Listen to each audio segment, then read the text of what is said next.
నగేష్ గారు నమస్తే sir. Sir నమస్తే నమస్తే. ఆ! సార్ మీరు గత వారం రోజులుగా తమిళనాడు అన్ని పరిసర ప్రాంతాలు తిరిగొచ్చారు.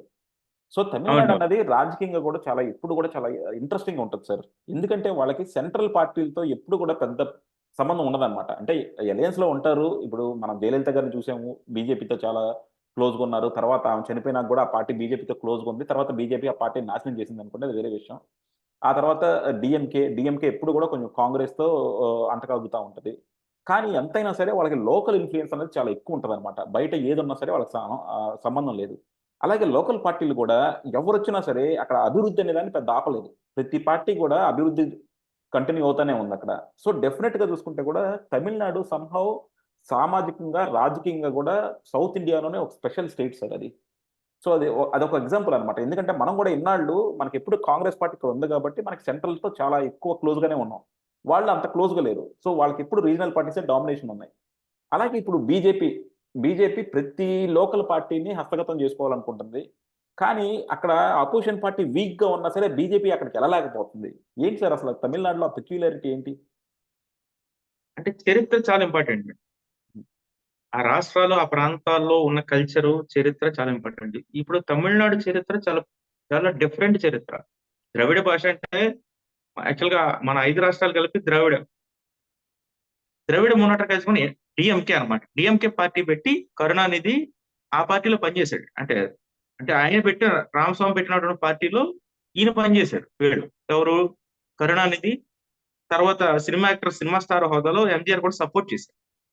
చేసినప్పుడు ఆయన చనిపోయినప్పుడు ఎవరు మళ్ళీ ఆ పార్టీని లీడ్ చేయాలంటే కరుణానిధి టేక్ ఓవర్ చేశాడు. కరుణానిధి అప్పటికే రాజకీయాల్లో చాలా యాక్టివ్‌గా ఉన్నాడు. సినిమా రచయితగా ఉండేవాడు. చాలా యాక్టివ్‌గా ఉండి ఆ యాక్టివ్‌నెస్‌లో అతను ఎమ్మెల్యేగా ఉన్నాడు. అప్పుడు డీఎంకే పార్టీకి అతను లీడర్ అయ్యాడు కరుణానిధి. కరుణానిధికి సపోర్ట్ చేస్తూ ఎంజీఆర్ ఉండేవాడు. స్టార్ హోదాలోనే. అతను పెద్ద సినిమా స్టారు ఎంజీఆర్. కరుణానిధికి సపోర్ట్ చేసేవాడు డీఎంకేకి. కొన్నాళ్ళు పోయిన తర్వాత ఎంజీఆరే రాజకీయాల్లోకి వస్తే బావుంటదని అందులో కొంతమంది ఆయనకి మద్దతు పలికి ఆయనతో ఏఐడీఎంకే పెట్టించారు ఎంజీఆర్‌తో. ఆల్ ఇండియా ద్రవిడ మొన్నటర్ కజకం. ఇప్పుడు ఏఐడీఎంకే పెట్టిన వెంటనే ఏఐడీఎంకే అధికారంలోకి వచ్చింది. ఇప్పుడు ఫైట్ 2 పార్టీల మధ్య ఉందండి. అప్పటి నుంచి ఇప్పటి వరకు. అవును. ఈ గడిచినటువంటి ఈ 6, 7 దశాబ్దాల్లో కాంగ్రెస్ పార్టీ ఒకసారే తమిళనాడు పరిపాలించింది. ఇంకా ఆ తర్వాత కాంగ్రెస్ పార్టీ కాదు కదా! ఇంకే పార్టీ కూడా సెంట్రల్ పార్టీలు ఆ రాష్ట్రంలోకి రానివ్వలేదు వీళ్ళిద్దరూ. ఎవరు? కరుణానిధి, ఎంజీఆర్. వాళ్ళకి స్వాభిమానం ఎక్కువ. ఆ స్వాభిమానాన్ని చాలా డెవలప్ చేసి అక్కడ తమిళియన్స్ అందరూ కూడా మా తమిళ పార్టీలకే ఓటేయాలి. ద్రవిడ మున్నటర్ కజకం లేదంటే ఆల్ ఇండియా అన్నాడు ద్రవిడ మున్నటర్ కజకం. సో ఈ 2 పార్టీల మధ్య పెత్తనం పంచుకుంటూ వచ్చారు. సెంట్రల్ నుంచి ఎప్పుడైనా సరే ఏలు పెడదామని చూస్తే ఏలు కత్తిరించారు, తోకలు కత్తిరించారు వాళ్ళు. వాళ్ళకి కల్చరల్‌గా చాలా డెవలప్‌డ్. అందువల్ల వాళ్ళు ఆ పార్టీల యొక్క అభిమానాలను పంచుకుంటూ, అక్కడి యొక్క కల్చర్‌నే డెవలప్ చేసుకుంటూ, ఆ కల్చర్‌లోనే రాజకీయాలు డెవలప్ చేసుకుంటూ వచ్చారు. ఇంకా ఒక విధంగా చెప్పాలంటే ఎన్టీఆర్ గారు తెలుగుదేశం పార్టీ పెట్టడానికి కూడా ఆ ఆత్మాభిమానం, ఆత్మగౌరవమే మనకి స్ఫూర్తి అని చెప్పాలి. అవును. సో, అందువల్ల తమిళనాడు రాజకీయాలు సెంట్రల్ పాలిటిక్స్‌ని అస్సలు ఎంటర్‌టైన్ చెయ్యవు. దగ్గరకి రానివ్వరు. వాళ్ళకి రాష్ట్ర అభిమానం ఎక్కువ. ఇంకా చెప్పాలంటే ఏదైనా సెంట్రల్ పార్టీ ఇన్వాల్వ్ అవుతుందంటే అవసరమైతే ఆ 2 పార్టీలు కలిసి వచ్చి పనిచేస్తాయి. అది అప్పుడు మనం చూసాం. అది ఏంటిది ఎద్దులు అవి పోటీలుంటది దాన్నేంటి? అవును. జల్లికట్టు. జల్లికట్టు. జల్లి హ్మ్. జల్లికట్టులో ఈ డీఎంకే, ఏఐడీఎంకే అప్పుడు ఏఐడీఎంకే అధికారంలో ఉందండి. హ్మ్. ఏఐడీఎంకే, డీఎంకే ఒకటైపోయినాయి. అప్పుడు సినిమా స్టార్స్ అందరూ కలిపి మాట్లాడారు. సినిమా స్టార్స్ ఇప్పుడు విజయ్ ఉన్నాడండి. ఇప్పుడు మళ్ళీ పార్టీ పెడుతున్నాడు అతను. అవును. హ్మ్. 2026కి అంటే ఏఐడీఎంకే తెలంగాణ తమిళనాడులో వీక్ అయింది కాబట్టి ఒక డీఎంకేకి ఒక ఆల్టర్‌నేటివ్ పార్టీ కావాల్సి ఉంది అక్కడ. హ్మ్. అందుకని విజయ్ పార్టీ పెడుతున్నాడు. విజయ్ మాట్లాడాడు. విజయ్‌కిని అటు రజనీకాంత్. రజనీకాంత్ ఎప్పుడు బీజేపీ అనుకూలమైనటువంటి స్టేట్మెంట్స్ ఇస్తా ఉంటాడు సార్. హ్మ్. రజనీకాంత్. అలాగే బీజేపీని తీవ్రంగా వ్యతిరేకించే స్టాలిన్. అంటే ఉదయనిధి స్టాలిన్. అంటే స్టాలిన్ కొడుకు ముఖ్యమంత్రి కొడుకు. హుహు. ఇప్పుడు ఈడ ముగ్గురు వేరు వేరు అభిప్రాయాలున్నా, వాళ్ళ ముగ్గురికి వేరు వేరు సిద్ధాంతాలు ఉన్నప్పటికీ, వాళ్ళ ముగ్గురు ఒకే ఏకతాటి మీద బీజేపీని వ్యతిరేకించడం. జల్లికట్టు మా కట్టుబాటు. మీరెవరు మా కట్టుబాట్లలో, మా ఆచారాల్లో, మా సంప్రదాయాల్లో ఏలు పెట్టడానికి మీరెవరని చెప్పి తొక్కి నారదీశారు సార్ వాళ్ళంతా. ప్రజలంతా ఏకమయ్యారు. యాక్టర్స్ అంతా వచ్చారు. ఉహు, రాజకీయ నాయకులందరూ ఒకటి అయిపోయారు. ఇక్కడ సమైక్యాంధ్ర ఉద్యమం కాదు కదా, కనీసం విశాఖ ఉక్కు కోసం ఒకటి కాదు సార్ వీళ్ళు ఎవరు. సార్ జాలేస్తుంది మన వాళ్ళని చూస్తే, వాళ్ళని చూసి మనం చాలా గర్వపడాలి. సో దానికి కారణం, దానికి బేస్ ఎవరంటే పెరియార్ రామస్వామి సార్. పెరియార్ రామస్వామి అక్కడ మీకు మూఢత్వం వైపు అడుగులు వేయొద్దు, ఉహు, మూర్ఖత్వం వైపు అడుగులు వేయొద్దు, మీరు వాస్తవాలతో బతకండి, హేతుబద్ధంగా బతకండి అనే సిద్ధాంతాన్ని డెవలప్ చేశారు సార్. అప్పట్లోనే ఆయన కాంగ్రెస్ పార్టీలో ఈ రోడ్డుకి మున్సిపల్ కమిషనర్ గా, మున్సిపల్ చైర్మన్ గా పనిచేశాడు. ఓకే. రాజకీయాల్లో కూడా ఒక మూఢనమ్మకాల మీద పోరాటం చేస్తూనే కాదు, ఒక హేతువాదిగా, ఒక నాస్తికుడుగా పార్టీ రాజకీయాల్లోకి ఉమ్, ఇప్పుడు అతను రాజకీయాల్లో కూడా ఇన్వాల్వ్ అయ్యాడు సార్. రాజకీయాల్లో ఇన్వాల్వ్ అయ్యి ఈ రోడ్డుకి మున్సిపల్ చైర్మన్ గా పనిచేశాడు పెరియార్ రామస్వామి. ఆ స్ఫూర్తితోనే వీళ్ళంతా తమిళనాడు రాజకీయాలు, తమిళనాడు కల్చర్ ఉంది సార్. అందువల్ల కరుణానిధి హేతువాది సార్, నాస్తికుడు. ఉమ్, వాళ్ళ అబ్బాయి స్టాలిన్ నాస్తికుడు.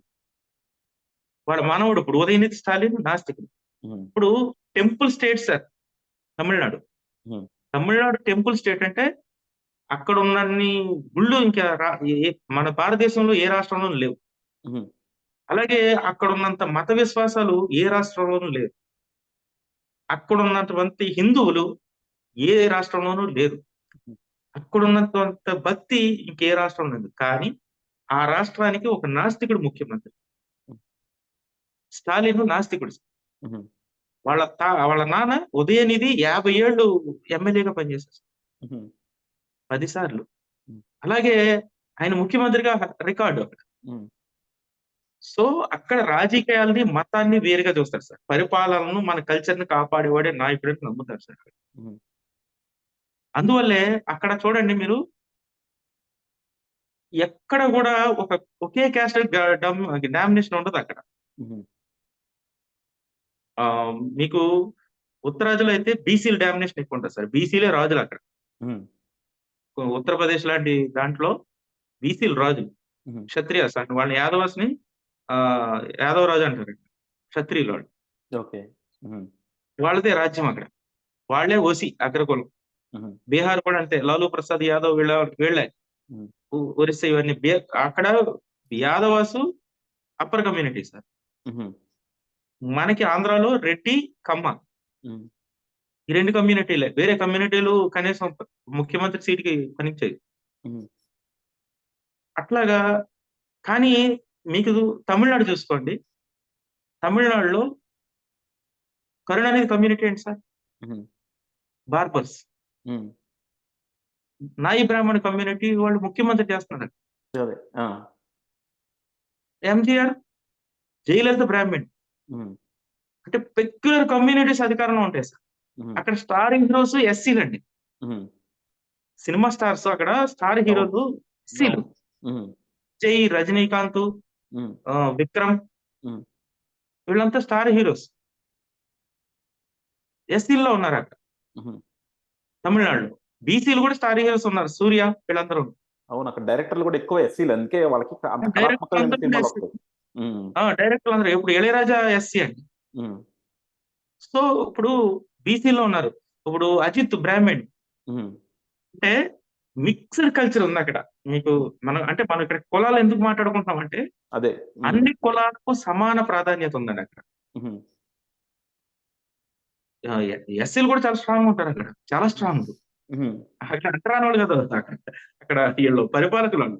అవును, ఎస్సీలో అక్కడ ఉమ్, చాలా స్ట్రాంగ్ ఇన్ఫ్లుయెన్స్ అండి. ఇప్పుడు మనకి చాలా సినిమాలు చూసినా, స్ట్రాంగ్. ఏమి చూసినా సరే, అందులో మనకి ఇక్కడ ఇక్కడ ఎవరు మనకి ఎస్సీ ఎస్టీ నుంచి డైరెక్టర్లు లేరు, హీరోలు లేరు, కానీ అక్కడ ఉన్నారు.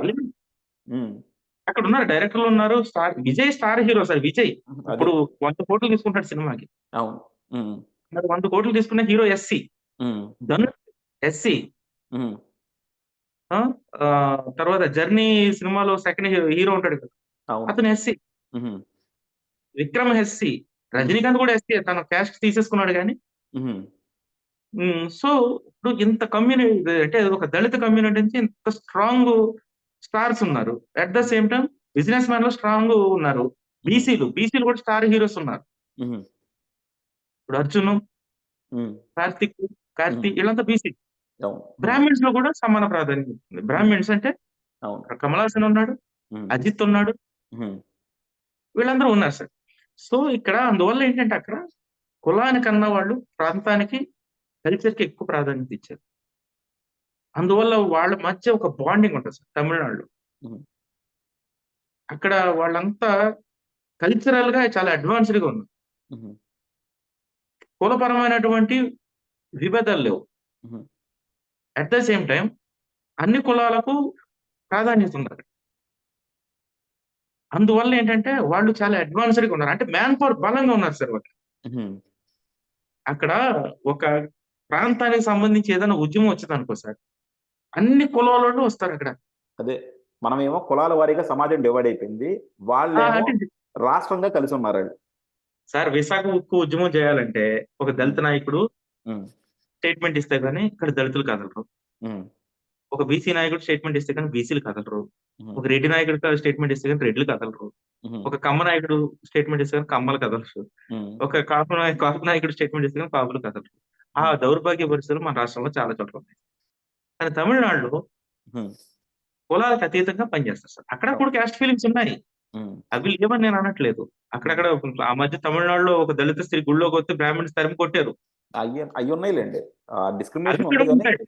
హ్మ్. కానీ వాళ్ళ రాష్ట్రం జోలికి కానీ, వాళ్ళ కల్చర్ జోలికి కానీ వస్తే మాత్రం తాడ తీసేస్తారు అందరూ కలిపి. హుహు.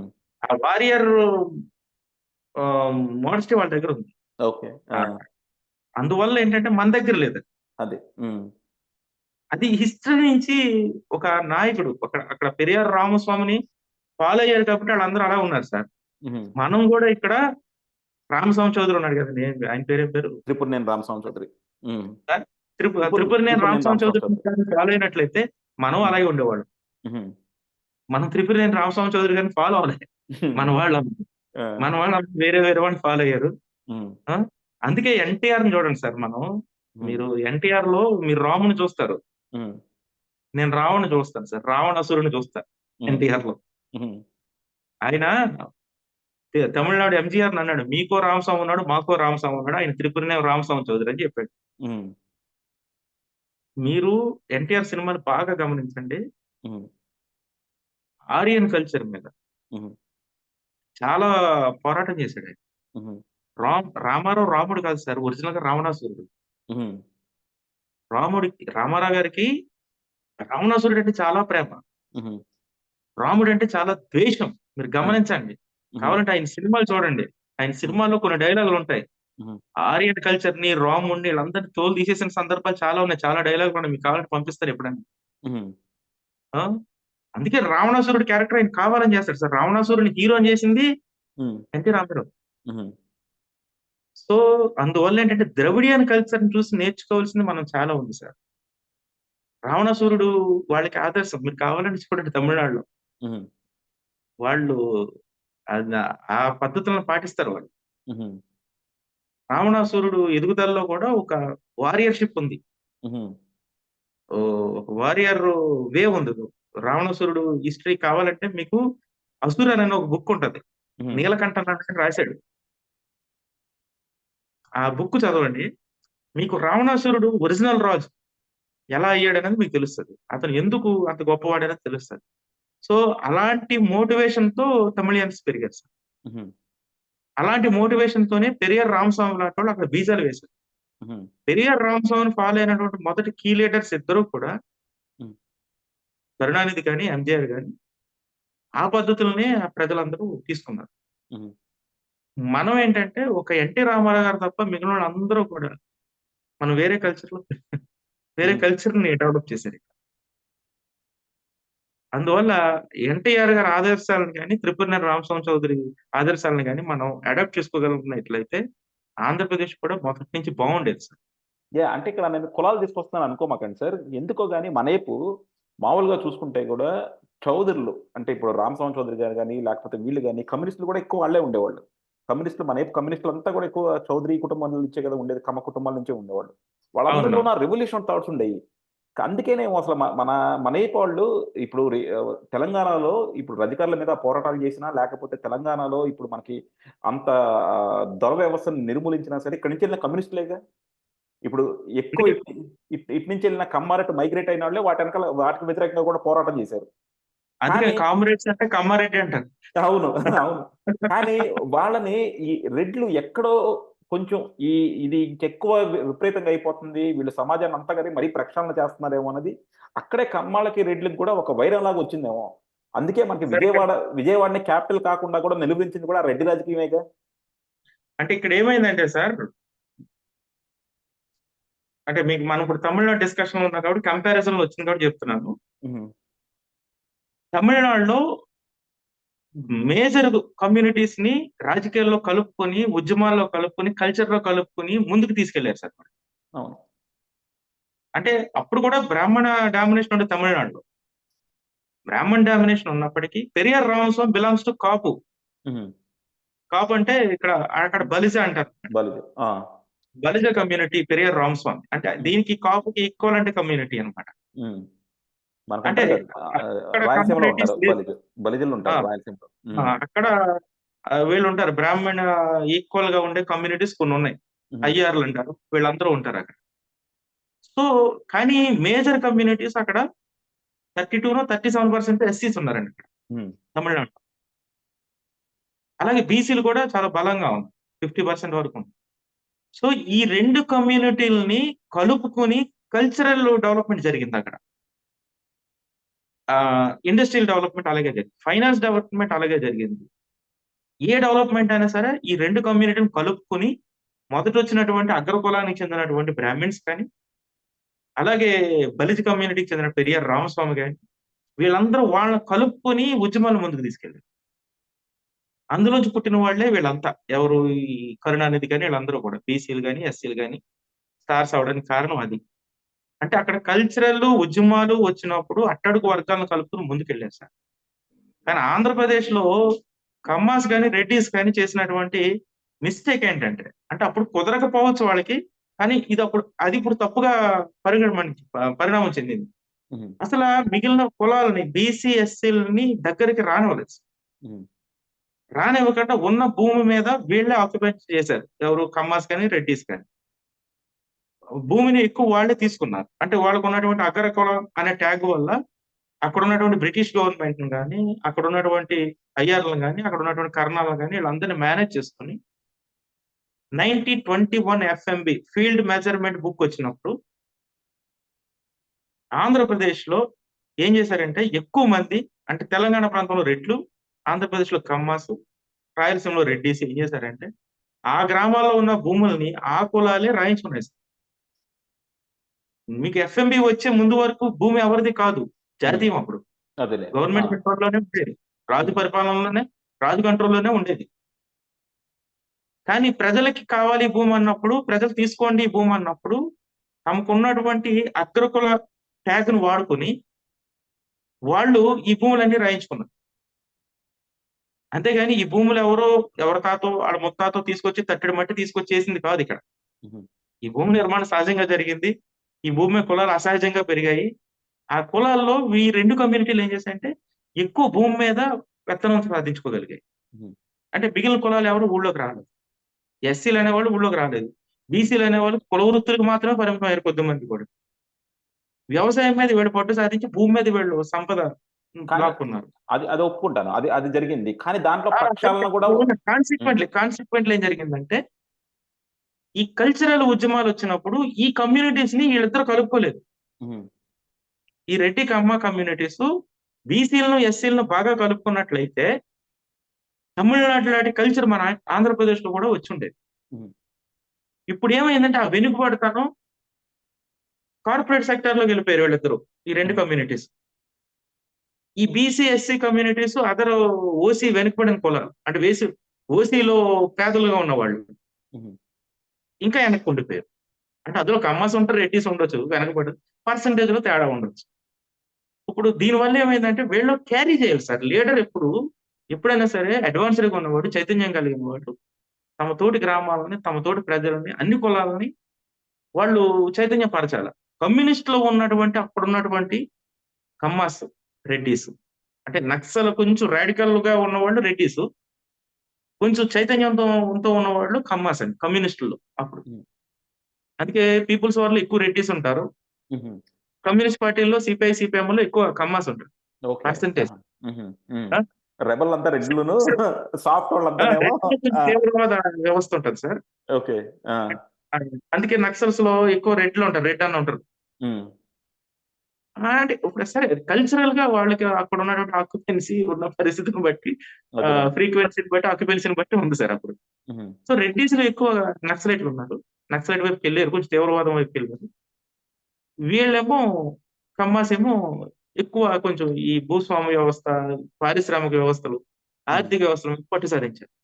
అహా! పుట్టు సాధించారు గానీ, అంటే నేను చూసిందేంటంటే, ఇప్పుడు మనకి ఇప్పుడు చల్లపల్లి ఉందండి. చల్లపల్లి హ్మ్. రాజుగారు కమ్మరాజు గారే.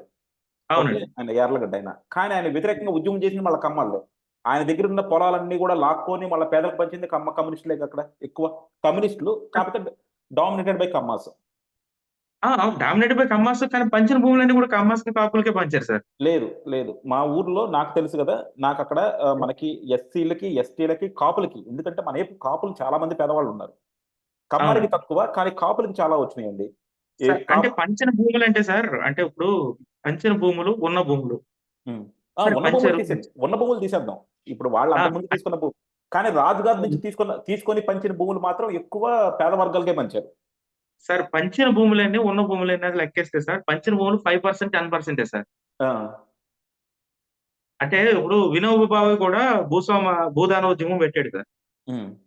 భూదాన ఉద్యమం పెట్టినప్పుడు మీరు వెస్ట్ గోదావరి ఎళ్ళండి. హ్మ్. అక్కడ ఒక టేపురోల్ దగ్గర ఒక పెద్ద స్తూపం ఉంటది. హ్మ్. భూదానోద్యమ స్తూపం. హ్మ్. వినోబా భావే ఇచ్చినందుకని కొన్ని వందల ఎకరాలు భూదానం చేశారు. హ్మ్. భూదానం చేసిన భూములు మళ్ళీ భూస్వాములే లాక్కున్నారు. హ్మ్.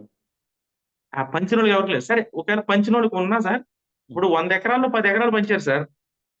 అహా! మిగిలిన అదే 100 ఎకరాలు భూస్వాముల దగ్గరే ఉన్నాయి. అహా! లేదు. ఇక్కడ మనం దాన్ని కొంచెం వేరుగా చూడాలన్నమాట. బేసిక్‌గా ఆహ్, కమ్మర్‌లో మిగతా వాళ్ళు లేకపోతే కమ్యూనిస్టులు అనుకుందాం. పెత్తందారులు ఎవరైనా సరే ఆ రోజుల్లో అందరూ గూడా పంచలేదు. అందరియి గూడా పంచలా. వాళ్ళ భూములు వాళ్ళు అట్టు పెట్టుకున్నారు. కానీ ఎవరైతే అవును. కమ్యూనిస్ట్‌లో ఉన్నారో, కమ్యూనిస్ట్‌లో పోరాడారో వాళ్ళ భూములు త్యాగం జేశారు. అలాగే వాళ్ళు ఇప్పుడు కొంతమంది అప్పుడు జమీందారులు గాని, లేకపోతే ఇలాంటి రాజులు గాని వాళ్ళ భూములన్నీ తీసుకొని ఈ పేదలకు పెంచారు. మిగతా వాళ్ళయి పంచలేదు. ఎందుకంటే ఆళ్ళకప్పుడు సీలింగ్ యాక్ట్‌లో వాళ్ళు తెలివితేటలు ఉపయోగించుకొని మిగతాయన్నీ కూడా వాళ్ళు డిస్ట్రిబ్యూట్ చేసేసుకున్నారు అవునండి. కాబట్టి పంచలేకపోయారు. కానీ అదే రాజులు సార్ ఆ! నాకెందుకు కొద్దిపాటి గుర్తంటేనండి న్యాయం జరిగినా, హ్మ్. కొద్దిపాటి న్యాయం జరిగినా major share of the land కొన్ని హ్మ్. వర్గాల దగ్గర ఉంటుంది సార్ ఆంధ్రప్రదేశ్‌లో. అది ఉండిపోద్దండి. అది ఇప్పుడు వాళ్ళేం చేయాలంటే సార్, హ్మ్. వాళ్ళేం చేయాలంటే ఈ కమ్యూనిస్టులే. హ్మ్. సార్ కమ్యూనిస్టులు కూడా లోపం నేను కమ్యూనిస్ట్‌నే. సార్ హ్మ్. నేను కమ్యూనిస్ట్ ఉద్యమాల్లో పుట్టి పెరిగినోడిని సార్. హుహు. నేను ఆ ఎక్స్‌పీరియన్స్‌తో చెప్తున్నాను. హ్మ్. కమ్యూనిస్ట్ ఉద్యమం భారతదేశంలో ఎందుకు ఫెయిల్ అయిందంటే సార్, హ్మ్. కమ్యూనిజం అనేది 2 వర్గాలకు సంబంధించినటువంటి ట్రీట్‌మెంట్ సార్. కార్ల్ మార్క్స్ కానీ, ఫ్రెడరిక్ ఏంజెల్స్ కానీ హుహు. ఆ సిద్ధాంతాన్ని జనరేట్ చేశారు. అది 2 గ్రూపుల మధ్య పెట్టుబడిదారీ వ్యవస్థ, కార్మిక వ్యవస్థ. అంటే హ్మ్. భూస్వాములు, కార్మికులు ఇద్దరే ఉంటారిక్కడ. 2 హ్మ్. వర్గాలే ఉంటాయి. కమ్యూనిస్ట్ సిద్ధాంతంలో. ఆళ్ళిద్దరిని ఈక్వల్ చేస్తే చాలని అక్కడున్నటువంటి యూరోపియన్ కల్చర్‌ని చూసి వాళ్ళు డెవలప్ చేశారు. దాన్ని రష్యా, చైనా ఈ దేశాలు అడాప్ట్ చేసుకున్నాయి. చేసుకున్న తర్వాత డెవలప్ అయింది. క్యూబా లాంటి దేశాలు డెవలప్ అయ్యాయి. సరే అదంతా వేరే. కమ్యూనిజం అనేది 2 వర్గాలకు సంబంధించినటువంటి వివాదాన్ని పరిష్కరించే ట్రీట్‌మెంట్ సార్. కానీ భారతదేశంలో 2 వర్గాలు కాదు ఉంటాయి. హ్మ్. 6,700, 300 కులాలున్నాయి సార్. మనం దాన్ని అడాప్ట్ చేసుకోవడంలో విఫలమయ్యాం సార్ అది. కమ్యూనిజంని అదే హ్మ్. 6,700 కులాలున్నాయి. ఈ 6,700 కులాలలో 6,700 అభిప్రాయాలున్నాయి సార్. హుహు. సో, ఇప్పుడు 2 వర్గాలకు సంబంధించినటువంటి ట్రీట్‌మెంట్ తీసుకొస్తే ఇక్కడ వర్కౌట్ అవ్వలేదు. ఫెయిల్ అవ్వడానికి కారణం అదే. ఫెయిల్ అవ్వ దాంట్లోకి అహా! ఆ! నే దాంట్లోకి నే అదే నేననుకోవటం అంటేనండి అంటే నాది తప్పయ్యుండొచ్చు గానీ, నేనేంటంటే అంత ఉద్యమాల్లో లేకపోయినా సరే ఉద్యమాలు చూస్తా ఉన్నాం కాబట్టి, కమ్యూనిస్ట్ ఫెయిల్ అవ్వడానికి ఒకే ఒక కారణం ఏంటంటే అండి నాకనిపిచ్చేది, ఎప్పుడైతే మన సొసైటీలో పెత్తందారులు, పేదవాళ్ళు ఉన్నారో, అప్పుడు కమ్యూనిజం అంతా బాగా డెవలప్ అయింది. ఎందుకంటే మనకు ఒకప్పుడు రో రోడ్డు పక్కన గుడిసెలేసుకున్న ఈళ్ళందరి కోసం పోరాడింది కమ్యూనిస్టులే. పొలం లేనాళ్ళ కోసం పోరాడింది కమ్యూనిస్టులే. కరెంట్ బిల్లు ఎక్కువైతే పోరాడింది కమ్యూనిస్టులే. కాకపోతే ఏబీఎన్ రాధాకృష్ణ గారు కూడా చెప్తారనమాట. ఇంత పోరాటం చేసినా ప్రజలు ఎప్పుడైతే మనకి కొంచెం క్యాపిటలిజం డెవలప్ అయిపోయిందో 1990 తర్వాత ఎప్పుడైతే ప్రజల్లో కూడా కొద్దిగా డబ్బులెక్కువ పెరిగినియో, మనందరికీ కూడా కొద్దిగా రిఫార్మ్స్ తర్వాత పివి నరసింహారావు గారు తెచ్చిన రిఫార్మ్స్ తర్వాత డబ్బులెప్పుడైతే పెరిగినియో, అప్పుడు పేద ప్రజల్లో కూడా డబ్బులు రొటేషన్ పెరిగింది. డబ్బులు లేకపోవచ్చు కానీ రొటేషన్ పెరిగింది. సో ఆ రొటేషన్ రోజు ఒక 500 600 సంపాదించినప్పటి నుంచి కూడా వీళ్ళు కమ్యూనిస్టులు కూడా చిన్నచూపు చూడటం మొదలెట్టారు అనమాట. అంటే అదే సార్. ఆ అంటే అదే నేను చెప్పేది సార్. ఇప్పుడు కమ్యూనిజం సిద్ధాంతం 2 గ్రూపులనే టచ్ చేస్తది సార్. తిండి లేనోడిని, తిన్నోడిని. భూస్వామి. ఈ రెండింటినే టచ్ చేస్తది. కానీ భారతదేశంలో దీని పర్సెంటేజ్ చాలా తక్కువ సార్. 5-10%. భూస్వాములు తక్కువే. ఊళ్ళో భూస్వాములు ఒక 10 మంది ఉండేవారు సార్. లేకపోతే ఒక ఇద్దరు ముగ్గురు ఉంటారు. ఆయన వల్ల నష్టపోయిన వాళ్ళు ఒక 10 మందో 20 కుటుంబాలు ఉంటాయి.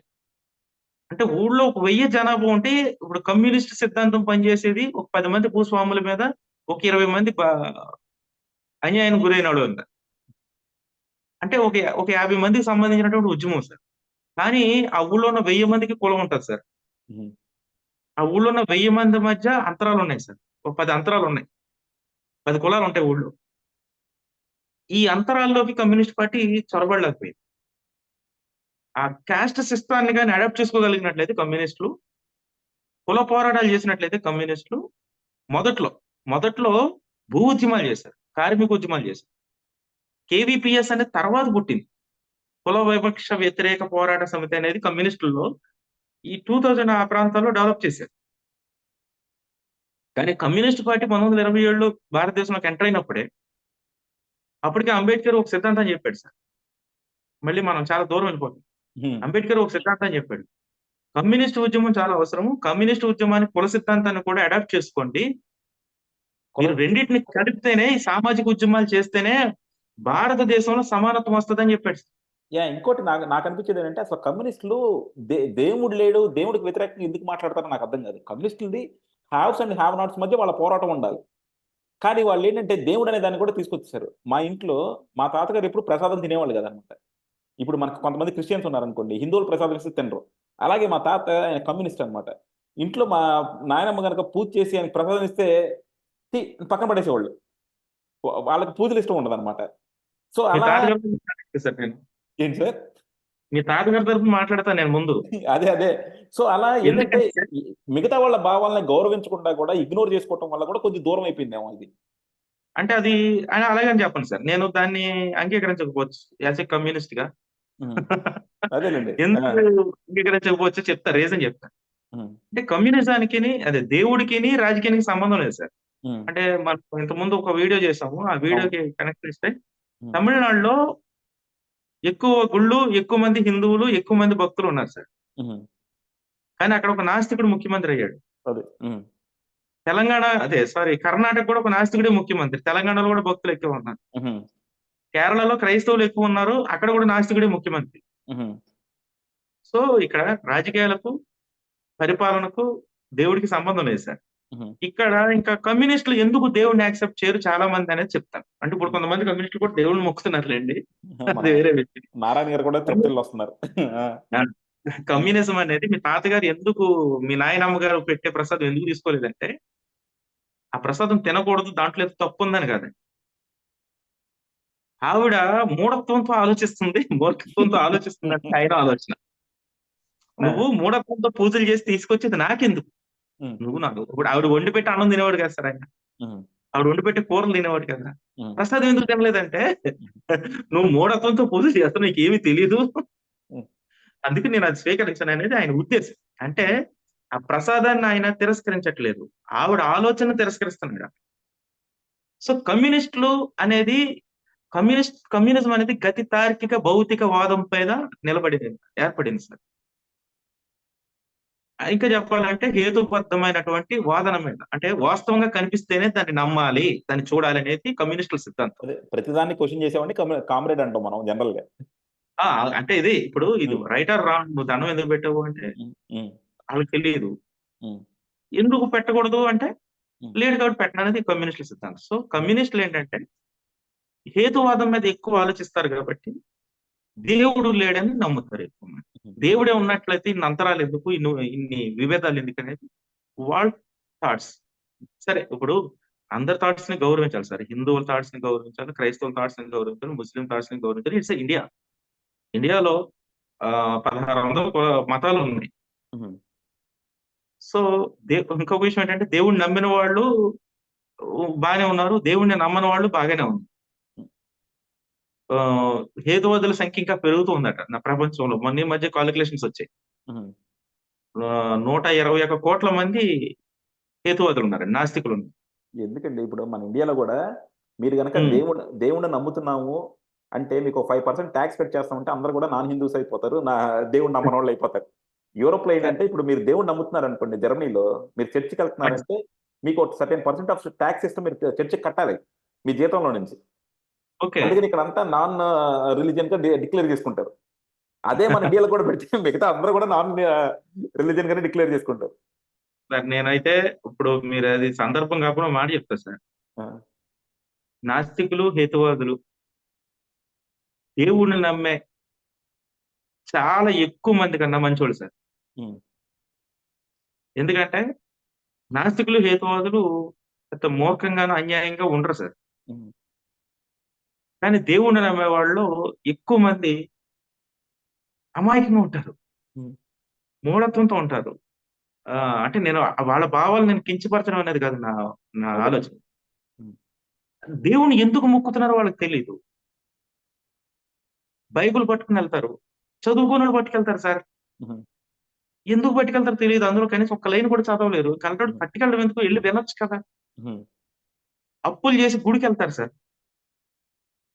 గుడికెళ్ళి అక్కడ చాలా డబ్బులు అప్పుల పాలైపోయి వెళ్లి అక్కడే ఉండి చాలా ఇబ్బందులు పడుతూ దర్శనం చేసుకుంటారు. హుహు. ఇవన్నీ నాకు కొంచెం ఇబ్బందిగా అనిపిస్తది. అంటే ఈళ్ళు అంత కష్టపడాలి. దేవుడు మన ఇంట్లో గూడా ఉంటాడు గదా! దేవుడు ఉంటే నిజంగా మన ఇంట్లో ఒక మూలన ఎక్కడో చోట ఉంటాడు గదా! హుహు. సర్వాంతర్యామి అని చదువుకున్నాం గదా! సర్వాంతర్యామి అంటారు. మళ్ళీ పలానా టెంపుల్‌కే ఎళ్ళాలంటారు. యేసయ్య అన్ని చోట్ల ఉన్నాడంటారు. చర్చికే ఎళ్ళాలంటారు. అల్లా అన్ని చోట్ల ఉన్నాడంటాడు. కానీ మసీదుకెళ్ళి పూజలు చేస్తాడంటారు. మళ్ళీ దీనికో సిద్ధాంతము ఇయన్నీ చెప్తారు. ఆ పంతులు గారు, ఆ పాస్టర్ గారు, ఆ ముల్లాలు చెప్పేవి మనకి అర్థం గూడా కావు ఒక విధంగా చెప్పాలంటే. సామాన్యునికి అర్థం కావు. అవన్నీ క్వెషన్‌లు చేస్తే డూస్ అందులో ఉంటాయి. డూ నాట్స్ ఉంటాయి. అంటే ఈ ఒక పనినే డూగా చెప్తారు. డూ నాట్స్‌గా కూడా చెప్తారు సార్. హుహు. ఈ గ్రంథాలు నేను చాలా చదివాను.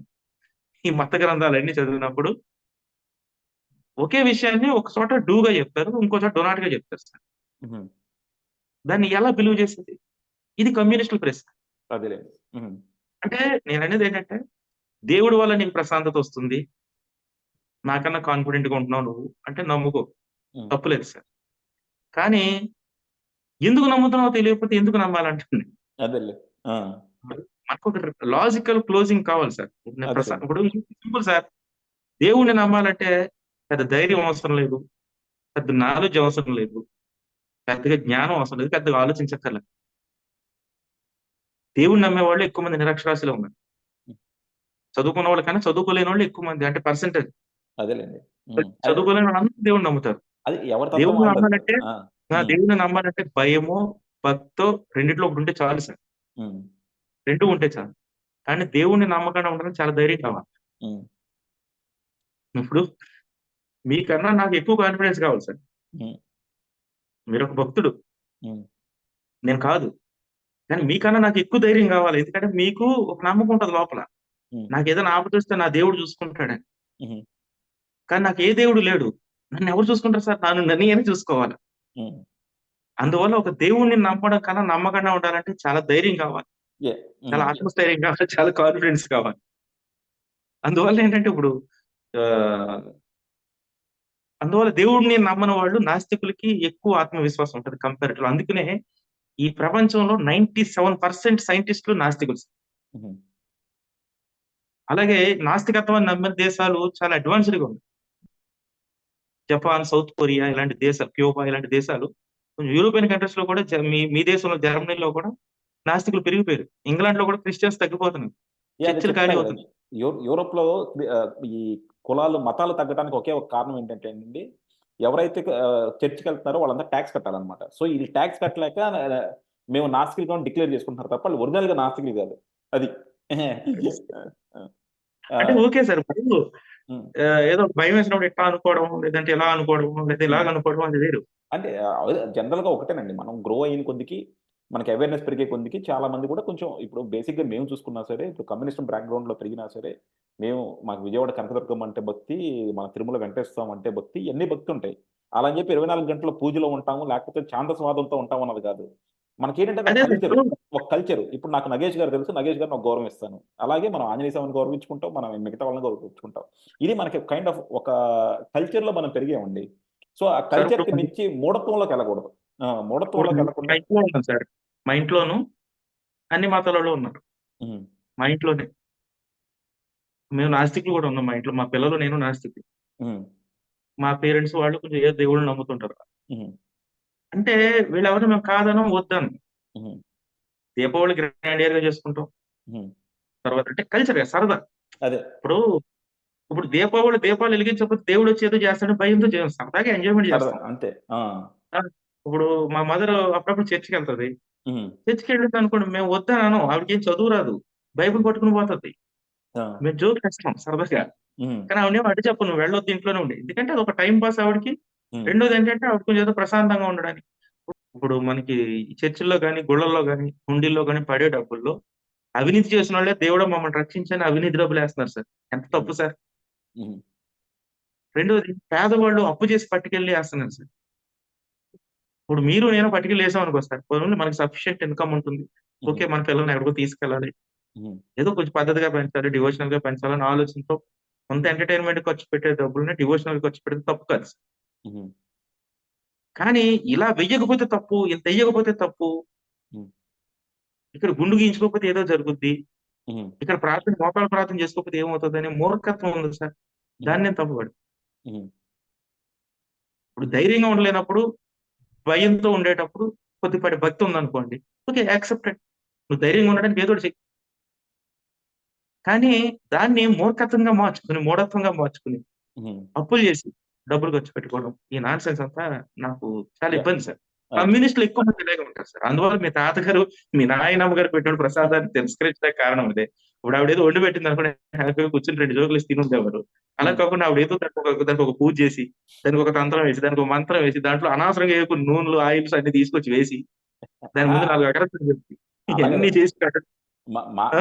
మాలాంటోళ్ళ భావన ఏంటంటే, ఎవరి భావనలు ఆళ్ళని గౌరవించొచ్చు కదా! ఎందుకు ఒకళ్ళ దాన్ని క్రిటిసైజ్ చేయడం గాని, ఒకదాన్ని అప్రిషియేట్ చేయడం గాని, నీ భావనలో నువ్వుండు, క్రిటిసిజం ఆయన భావనలో ఆయనుంటారు. కాదు కాదు సార్. మనం ఇక్కడ మ ఇక్కడ మనం ఎట్లా ఉంటదంటే సార్ మనం జనరల్‌గా చెప్పుకునేది కూడా India is a secular country అంటే, సెక్యులర్ కంట్రీ అంటే ఏంటి? ఎవరి భావాల్ని, ఎవరి అభిప్రాయాలను వాళ్ళని గౌరవించుకుంటా ముందుకెళ్దాం అని. అంతే తప్ప అందరూ హిందువులుగానో అదే మతాలొక్కటే అని గాదు. ఏ ఫిలాసఫీనైనా సరే, ఏ ఫిలాసఫీనైనా గౌరవించుకుంటా ముందుకెళ్దాం అని. ఇక్కడ చిన్న అడ్జస్ట్‌మెంట్ సార్. హ్మ్. సెక్యులర్ కంట్రీ అనేది హ్మ్. సెక్యులరిజం అనేది కొన్ని మతవాదులకే. మతాలకే కాదంటున్నా నేను. అదే జనరల్‌గా ఫిలాసఫీకి గూడా అది అని. అది ప్రతి మతం వెనకాల ఒక నాస్తికులకు ఫిలాసఫీ కాదు. గదండీ! నాస్తికులకు కాదు. ఆ! అసలు ఇది అడ్జస్ట్‌మెంటే చెప్తున్నా. ఆ! ఇప్పుడు సెక్యులరిజం అనేది, లౌకికవాదం అనేది హుహు. కేవలం మతాలను నమ్మే వాళ్ళకి మాత్రమే సార్. ఓకే. ఆ! ఏ మతాన్ని నమ్మని వాడికి అసలు సెక్యులరిజం మీద నమ్మకం ఉండదు. హ్మ్. ఎందుకంటే సార్ ల లౌకికవాదం అనేది ఎదుటి మతాన్ని గౌరవించడానికి, ఏ మతాన్నైనా స్వీకరించడానికి, మత స్వేచ్ఛను క్రియేట్ చేసేది లౌకికవాదం. హ్మ్. సెక్యులరిజం. హ్మ్. కానీ నాస్తికవాదం సెక్యులరిజం క్వైట్ అపోజిట్ సార్. అదేలెండి. ఆ! ఎందుకు అపోజిట్ అంటానంటే, ఆయా మతాల్లో, ఆయా సమాజాల్లో ఉన్నటువంటి, ఆయా ప్రాంతాల్లో ఉన్నటువంటి, లేదంటే ఆయా సిద్ధాంతాల్లో ఉన్నటువంటి తప్పులను విమర్శించడం, వాస్తవానికి దూరంగా ఉన్నటువంటి విషయాలని త్యజించడం, భౌతికవాదానికి దగ్గరగా ఉండడమే నాస్తికవాదం. అంటే అది నమ్మకం అనేది, మూఢనమ్మకం అనేది అంటే ఒక లేని దాన్ని ఉన్నట్టుగా నమ్ముతున్నటువంటి ఒక నమ్మకం. అపనమ్మకం లేదా మూఢనమ్మకం ఏదన్నా కావచ్చు. దైవ నమ్మకం గూడా కావచ్చు. ఆ నమ్మకాలు కంటికి కనపడవు కాబట్టి, దైవత్వం అనేది లేదు కాబట్టి, వీటి బేసిస్ మీద ఏర్పడిందే నాస్తికవాదం సార్. హ్మ్. యాహ్! అది ఒక అదేలెండి. మతానికి ఇప్పుడు అహా! నేను మొన్న ఒక పోస్ట్ చూసాను. హ్మ్. ఈ నాస్తికులందరూ కూడా హిందూ మతానికి పడే ఏడుస్తారు అని చెప్పి ఒక పోస్ట్ పెట్టాడు ఒకాయన. హ్మ్. నేను దానికి ఒక కామెంట్ పెట్టాను. బాబు హిందువుల మీద పడి నాస్తికులు ఏడవరు. క్రిస్టియన్స్, ముస్లిమ్స్ కూడా చాలా మంది నాస్తికుల్ని చంపేశారు హ్మ్. ఈ ప్రపంచంలో. ఒక మతం మీద గాదు, నాస్తికవాదం అనేది అన్ని మతాల మీద పనిచేస్తది. అన్ని మతాల్లో ఉన్నటువంటి మూఢాచారాల మీద నాస్తికవాదం ఆ బేసిస్ మీద ఏర్పడిందండి. అందువల్లేంటంటే, ఇప్పుడు ఇంగ్లాండ్‌లోను, అదే అమెరికాలోను, జర్మనీలో గూడా నాస్తికులున్నారు. వాళ్ళు అక్కడ ఆయా మతాల మీద ఫైట్ చేస్తుంటారు. భారతదేశంలో ఎక్కువ మంది హిందువులు ఉన్నారు కాబట్టి హిందువుల మీద ఎక్కువ పనిచేస్తుంది నాస్తికవాదం. సో అందువల్ల ఏ దేశంలో ఏ మతం ఎక్కువ ఉంటే ఆ దేశంలో ఆ మతానికి ఆ నాస్తికవాదం వల్ల ఇబ్బంది ఉండదు. కొంతమంది చెప్పేది కూడా ఏంటంటే ఈ హిందువులు ఉన్నారు కాబట్టి మిగతా వాళ్ళు అంత స్వేచ్ఛగా మాట్లాడగలుగుతున్నారు. అదే ముస్లిం కంట్రీలో గాని, క్రిస్టియన్ కంట్రీలో గాని అంత స్వేచ్ఛగా మాట్లాడగలుగుతారని చెప్పి ఇంకో ఆర్గ్యుమెంట్ లేండి వాళ్ళు. సార్ ఏ- అమెరికాలో స్వేచ్ఛ ఉంది, ఉం? యూరోపియన్ కంట్రీస్ లో స్వేచ్ఛ ఉంది, అమెరికా రష్యాలో ఏమి స్వేచ్ఛ. అమెరికా ఏమి క్రిస్టియన్ కంట్రీ కాదు కదా సార్. అది సార్ అంటే ఇండియా కూడా హిందూ కంట్రీ కాదు కదా. ఆ, ఇప్పుడు ఇప్పుడు ఇండియా కూడా మత ప్రాతిపదికన ఉన్న కంట్రీ కాదు కదా. కాదు, కానీ మన వాళ్ళు అనుకునేది ఏంటి, హిందూ దేశమే కదా. ఇప్పుడు బీజేపీ వచ్చి చేస్తుంది ఏంటి? సరే అది తప్పుదో పట్టిస్తున్నారంటున్నారు సార్, మేము అదే చెప్పేది అదే. అదే. ఉం, తప్పుదో పట్టిస్తున్నారు. ఇప్పుడు అమెరికాలో క్రైస్తవులు ఎక్కువ సార్, ఉం, మనోళ్ళు వెళ్ళి పని చేసుకోవట్లేదా సార్ హ్యాపీగా? అదేలేండి. యా, ఎంతవరకు సార్ మతపరమైన కంట్రీస్ లో కూడా హిందువులు హ్యాపీగా వెళ్ళి పని చేసుకుంటున్నారు సార్. అదేలేండి. అంటే మనం అరబ్ కంట్రీస్ లో ఇప్పుడు అరబ్ కంట్రీస్ లో యూఏఈలో మొన్న ఇది కట్టారు కదా సార్, హిందూ టెంపుల్ కట్టారు కదా. ఉం, యా, ఒక మత దేశంలో మన హిందూ దేవాలయం కట్టారు అక్కడ. అవును. యూఏఈ వాళ్ళు చాలా మారిపోయారులేండి. మిగతా సార్, ముస్లిం కంట్రీస్ తో అదే పోలిస్తే నేను వాళ్ళు చాలా చెప్పేది. ఉమ్, అదే సార్, ఇప్పుడు వాళ్ళు మారుతున్నారు, మనం ఎందుకు మనం ఉన్నట్టు ఉండొచ్చు కదా, మనం ఎందుకు మతవాదులుగా మారాలనేదే భారతదేశంలో మాలాంటి వాళ్ళు ప్రశ్న సార్, మీలాంటి వాళ్ళ ప్రశ్న కూడా. అంటే మనకి డెమోక్రసీ ఉంది కదండి. మరి డెమోక్రసీలో మెజారిటీని ఎలాగో ఏదో ఒక పూల్ చేయాలి మనం. సో వీళ్ళు మతాన్ని ఉపయోగించుకొని పూల్ చేస్తున్నారు. ఏం చేస్తాం చెప్పండి. అది తప్పు సార్. ఇప్పుడు మతాన్ని వాడుకోవాల్సిన అవసరం ఏముంది సార్? ఇప్పుడు అవ్వ. మతం అనేది ఆ, వ్యక్తిగతం సార్. అవును సార్. సార్ జనాలు మీరు ఇందాక ఒకటి అన్నారు చూసారా, మనం చంద్రబాబు గారితో మాట్లాడుకున్నప్పుడు మనం ఒకటి చెప్పాం. జనాలతో ఈజీగా కనెక్ట్ అయ్యేది ఒకటి కావాలి. అది కనెక్ట్ అయ్యేది ఒకటి కులం, లేదంటే మతం, ప్రాంతం. సో ప్రాంతాల్లో అంత ఈజీగా కనెక్ట్ అవ్వదు కాబట్టి ఇండియా మొత్తం అంటే, సో మతాన్ని వాడుకుంటున్నాడు మోడీ. సో ఆ మోడీ దానివల్ల అన్సర్టనిటీ సార్. ఆ, ఇప్పుడు కరుడు కట్టిన మతపరమైనటువంటి దేశాలన్నీ కూడా అది చరిత్ర. మతాన్ని వదులుకొని చరిత్ర అందరికీ ఇప్పుడే సార్, తెలిసింది. అవునవును. ఆ, ఉమ్, ఇప్పుడే అదే. సార్, ఇప్పుడే ఉమ్, మతాన్ని వదులుకొని సెక్యులరిజం వైపు అడుగులు వేస్తున్నాయి సార్. యుఏఈ, అరబ్ ఎమిరేట్స్ కానీ ఇలాంటి దేశాలన్నీ కూడా ఉమ్, ముస్లిం కరుడుగట్టిన దేశాలు మతాన్ని వదిలేసి, అంటే మత స్వేచ్ఛనిస్తున్నాయి. మతాన్ని వదలకుండానే మత స్వేచ్ఛనిస్తున్నాయి. ఉమ్, మనకి ఆల్రెడీ మత స్వేచ్ఛ ఉంది, ఉమ్. వాళ్ళు ఇప్పుడు మారుతున్నారు. కానీ మనమేమో మతంలోకి వెళ్దామని ప్రయత్నం చేస్తున్నారు కొంతమంది. అంతే కదండి. ట్రెండ్ తిరుగుతూ ఉంటుంది చూసారా. ఇప్పుడు ఒకప్పుడు బెల్ బాటమ్ ప్యాంట్లు, తర్వాత బ్యాగీ ప్యాంట్లు, తర్వాత స్ట్రైట్ కట్లు, మళ్ళీ రివర్స్ అవుతా ఉంటాయి చూడండి. అలా ఇప్పుడు మన వాళ్ళు సార్, దానివల్ల మనకే నష్టం సార్. ఇప్పుడు మనకు నష్టం.